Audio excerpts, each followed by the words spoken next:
নমস্কার বন্ধুরা, শিবানীজ food and travel ডায়েরিতে সবাইকে স্বাগত। আজ আপনাদের নিয়ে যাব স্বল্প পরিচিত কিন্তু খুবই আকর্ষণীয় একটি জায়গায়। বোলপুর শান্তিনিকেতনের খুব কাছেই এটি একটি নতুন জায়গা। শান্তিনিকেতন যারা বেড়াতে আসছেন তারা কিন্তু খুব সহজেই এটা ঘুরে নিতে পারেন। বোলপুর স্টেশন থেকে মাত্র 15 কিলোমিটার দূরে উড ফসিল পার্ক বা বৃক্ষ জীবাশ্ম উদ্যান। বোলপুর স্টেশন থেকে আপনারা একটা অটো করে নিতে পারেন, ভাড়া নেবে 600 থেকে 700 টাকা। আমরা অবশ্য সেদিন গিয়েছিলাম বোলপুরের মুলুক থেকে। আমাদের দূরত্ব পড়েছিল প্রায় 18 কিলোমিটারের মতো।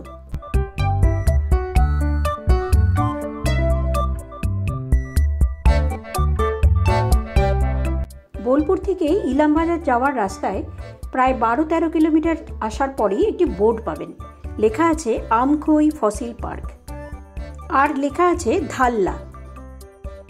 এই জায়গা থেকেই আপনাকে ঢুকে যেতে হবে বাঁ দিকে, লাল মাটি আর মোরামের রাস্তায়। খুব সুন্দর রাস্তা, চলুন বাঁ দিকে যাওয়া যাক।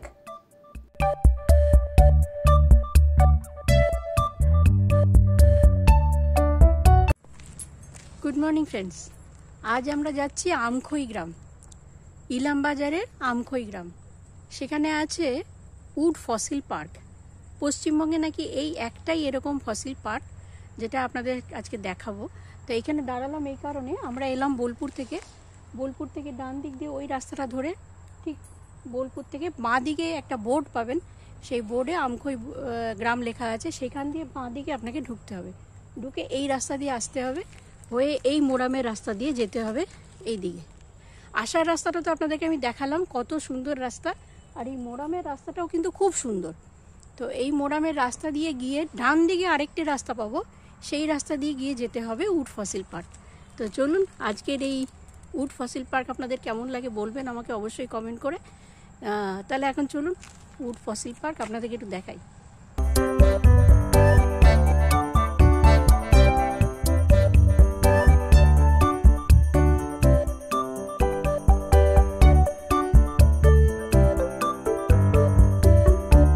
দুপাশে ঘন জঙ্গল।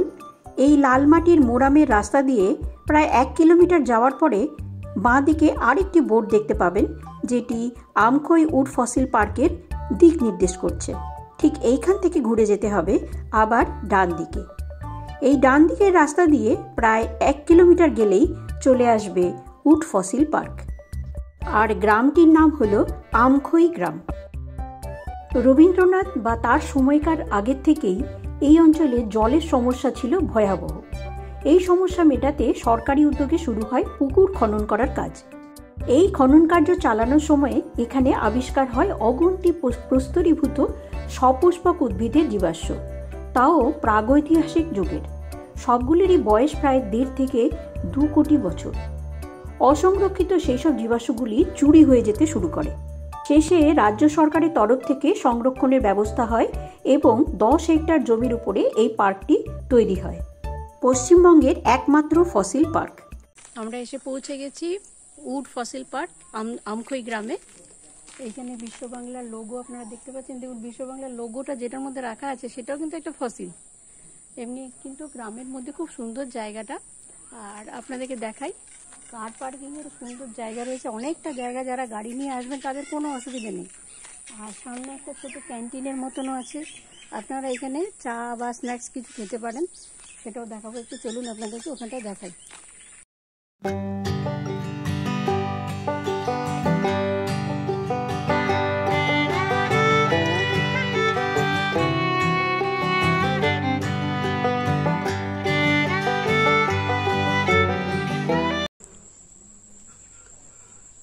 এই হচ্ছে ticket counter.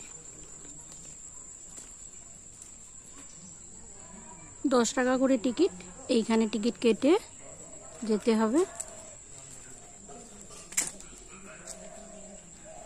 Amkhoi wood fossil park.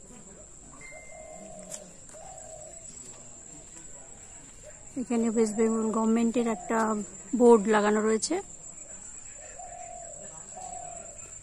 আর এই হচ্ছে রাস্তা এই ফসিল পার্কে ঢোকার।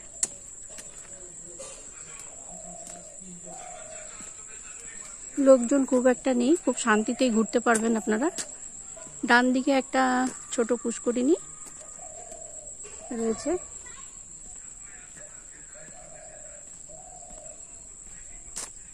প্রত্যেকটা গাছের নাম আর তার সায়েন্টিফিক নেম লেখা রয়েছে।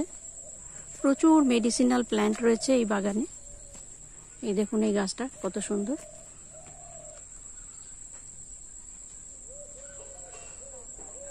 তলাটা দেখুন একবার, এটা যত বড় হবে বলের মতন তলাটা নাকি তত ফুলবে।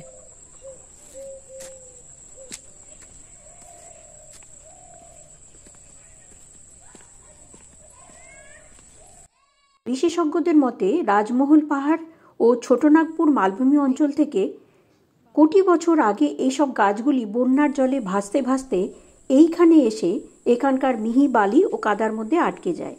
কালক্রমে স্তরীভূত শিলার চাপে প্রস্তরীভূত হয়ে জীবাশ্মে পরিণত হয়।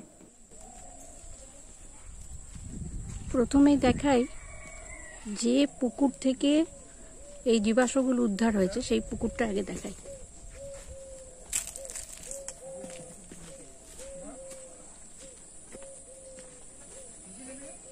এই হচ্ছে সেই পুকুরটা।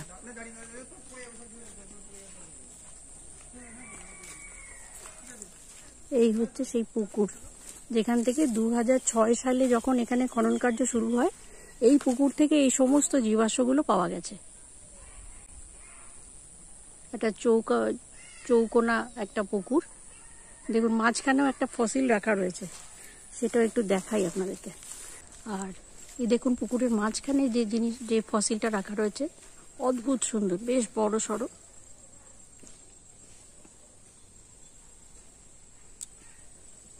খুব সুন্দর।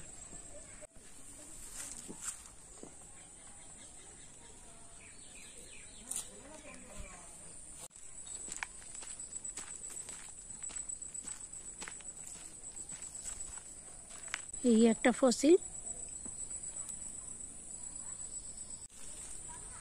দেখুন গাছের ভেতরের যে ছিদ্রগুলো সেইটা পর্যন্ত বোঝা যাচ্ছে।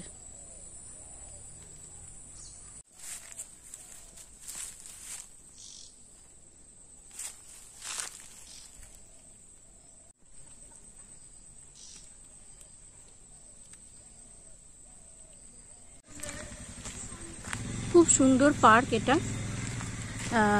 যারা স্টুডেন্ট আছেন তারা, যারা বোটানি, জিওলজি এসব নিয়ে পড়াশোনা করেন, তাদের কিন্তু খুব ভালো লাগবে পার্কটা, খুব ইন্টারেস্টিং। আর এখানে লোকজন বিশেষ কিছু নেই, বিশেষ কেউ থাকেন মানে আসে না, খুব কম আসে, সেজন্য শান্তি মতো ঘুরতেও পারবেন।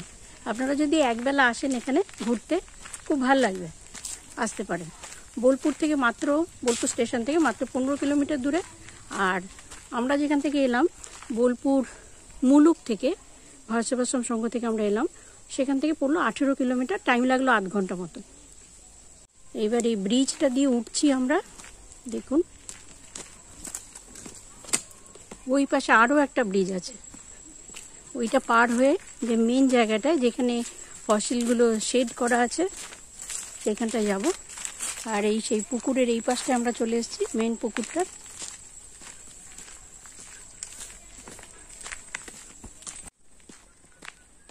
এই হচ্ছে আরও একটা ব্রিজ। প্রচুর মেডিসিনাল প্ল্যান্ট রয়েছে এখানে।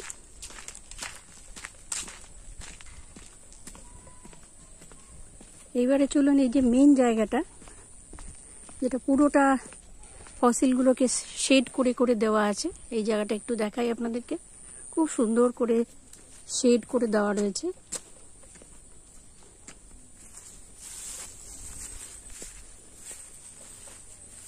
দেখুন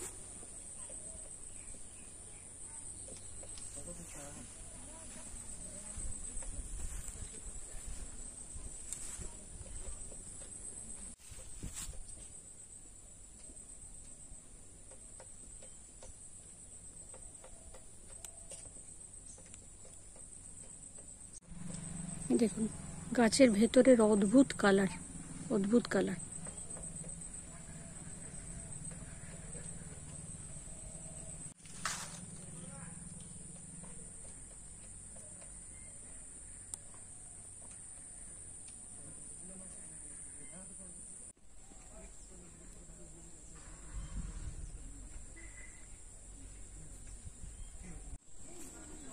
এখানে লেখা আছে Amkhoi wood fossil park, directorate of forests, government of West Bengal.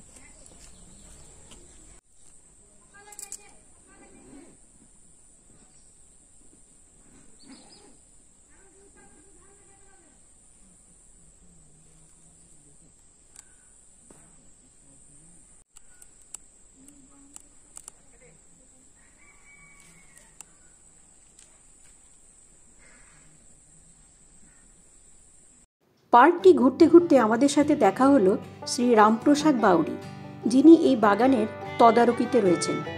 সমস্ত মেডিসিনাল প্ল্যান্টের গুণাগুণ ওনার নখদর্পণে ঘুরিয়ে দেখালেন আমাদের বিভিন্ন মেডিসিনাল প্ল্যান্ট এবং তার গুণাগুণ ব্যাখ্যা করলেন।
শুধু মেডিসিনাল প্ল্যান্টই নয়, ফসিলের মধ্যে মাইকা বা অভ্রের অস্তিত্ব যে এখনও বোঝা যাচ্ছে সেটাও তিনি দেখালেন। কিভাবে খনিজ পদার্থের সাথে মিশে বৃক্ষ জীবাশ্মগুলোর রং বদলেছে সেটাও তিনি ব্যাখ্যা করলেন।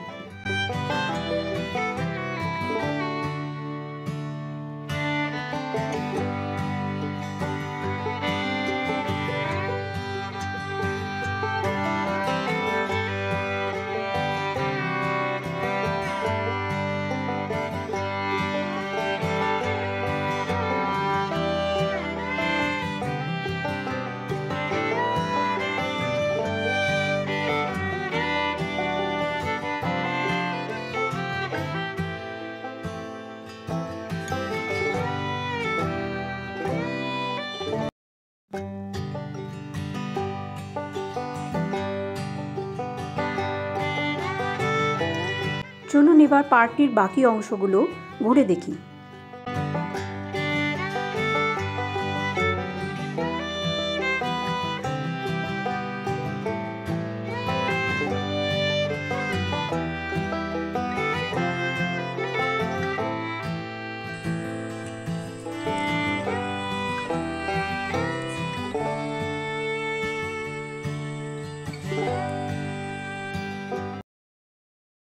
এবার আমরা বাইরের গেটের দিকে যাচ্ছি।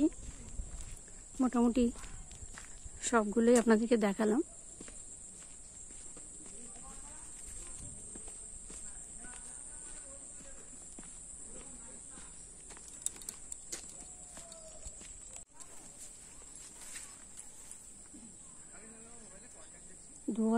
সালে এই পুকুরটা খননের সময়তে এই বিভিন্ন স্তরে এই জীবাশ্মগুলি পাওয়া গেছে এবং বেশিরভাগই এগুলো সপুষ্পক উদ্ভিদের জীবাশ্ম।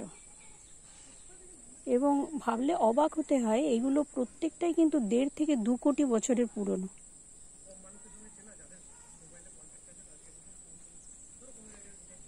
কিছু বিলুপ্ত উদ্ভিদের জীবাশ্ম পাওয়া গেছে, যেগুলো পশ্চিমঘাট পর্বতমালা, মায়ানমার, মালয়েশিয়ার মানে অরণ্য থেকে পাওয়া গেছে।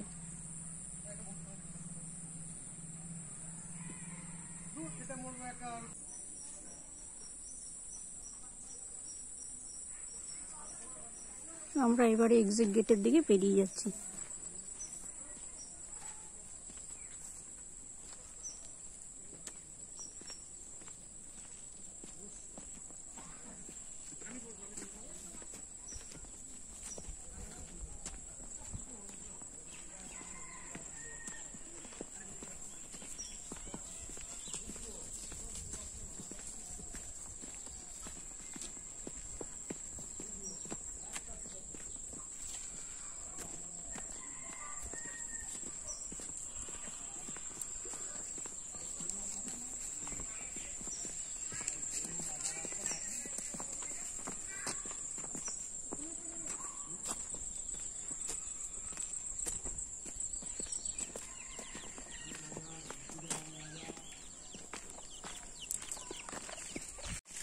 দেখুন এখানে একটা ছোট ক্যান্টিনের মতন বেশ সুন্দর করে সাজানো গোছানো ক্যান্টিন একটা রয়েছে।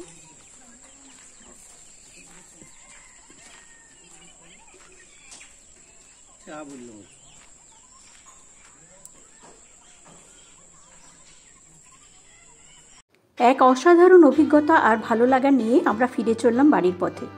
পশ্চিমবঙ্গের এই একমাত্র ফসিল পার্ক আপনাদের কেমন লাগলো আমাকে অবশ্যই কমেন্ট করে জানাবেন। আর ভালো লাগলে লাইক শেয়ার করতে ভুলবেন না। আর আমার চ্যানেলটা অবশ্যই সাবস্ক্রাইব করে দেবেন আর বেল আইকনটা ক্লিক করে রাখবেন, তাহলে আমি যখনই কোনো এইরকম নতুন নতুন জায়গার ভিডিও আপলোড করব আপনার কাছে সরাসরি পৌঁছে যাবে। তাহলে ভালো থাকুন, সুস্থ থাকুন। দেখা হচ্ছে আবার পরের ভিডিওতে নতুন কোনো জায়গায় বেড়াতে গিয়ে। ধন্যবাদ।